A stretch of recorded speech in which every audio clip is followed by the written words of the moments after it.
அஸ்ஸலாமு அலைக்கும் வரஹ்மத்துல்லாஹி வபரகாத்துஹு.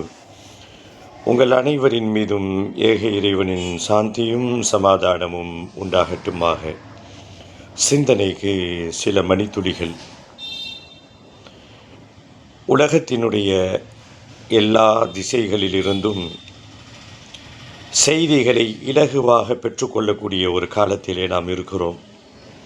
உலகத்தில் எந்த மூலையில் என்ன நடந்தாலும் அது நல்ல நிகழ்வாக இருக்கட்டும் அல்லது துக்க நிகழ்வாக இருக்கட்டும், அடுத்த கணப்பொழுதிலே நம்மை அடைகின்ற அளவுக்கு ஊடகங்கள் வலிமை பெற்றிருக்கக்கூடிய ஒரு காலத்திலே இருந்து கொண்டிருக்கிறோம். சில செய்திகள் நம்மை குதூகலமாக்கும், பல செய்திகள் நம்மை சந்தோஷமான மனோநிலைக்கு கொண்டு போய் சேர்க்கும், பல செய்திகள் நம்மை கவலைக்குள்ளாக்கும். பலஸ்தீனிலிருந்து வரக்கூடிய செய்திகளை பார்த்து கவலைப்படாதவர்கள், கண்ணீர் வடிக்காதவர்கள் நிச்சயமாக யாரும் இருக்க முடியாது.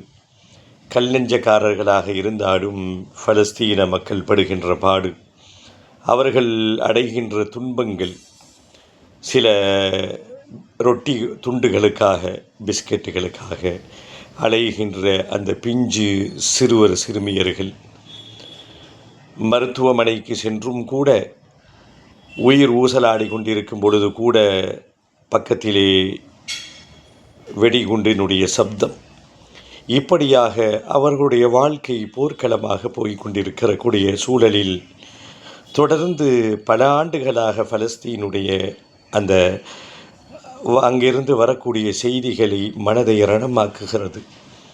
எப்பொழுது விடிவு காலம்? குரானிலே அல்லாஹ் குறிப்பிடுவதைப் போல கடுமையான சோதனைகளை சந்தித்த அவர்கள் கேட்பார்கள், மதா நஸ்ருல்லா, அல்லாஹ்வினுடைய உதவி எப்போது கிடைக்கும் என்று அந்த மக்கள் கதறுவார்கள்.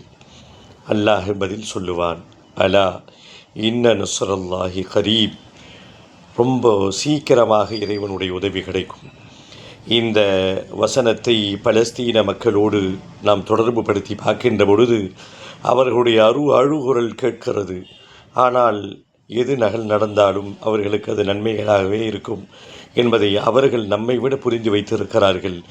வெகு சீக்கிரத்தில் நம் அனைவருடைய பிரார்த்தனையை அல்லாஹ் ஏற்றுக்கொண்டு சுபிட்சமான ஒரு வாழ்க்கையை அவர்கள் வாழ்வார்கள். அட்டுழியங்கள் கட்டவிழ்த்து விடப்படுகின்ற அந்த அக்கிரமங்களிலிருந்து அந்த மக்கள் பாதுகாப்பாக இருப்பார்கள். இந்த செய்தி தொடர்ந்து நமக்கு நம்முடைய மனதை ரணமாக்குகிறது. அது மட்டுமல்ல அன்பு உறவுகளே, 2 நாளைக்கு முன்னாடி நம் உள்ளத்தில் பேரிடியை இறக்குகின்ற ஒரு செய்தி நாம் கேள்விப்பட்டோம். தொடர்ந்து பயணிப்போம், பேசுவோம் இன்ஷா அல்லாஹ்.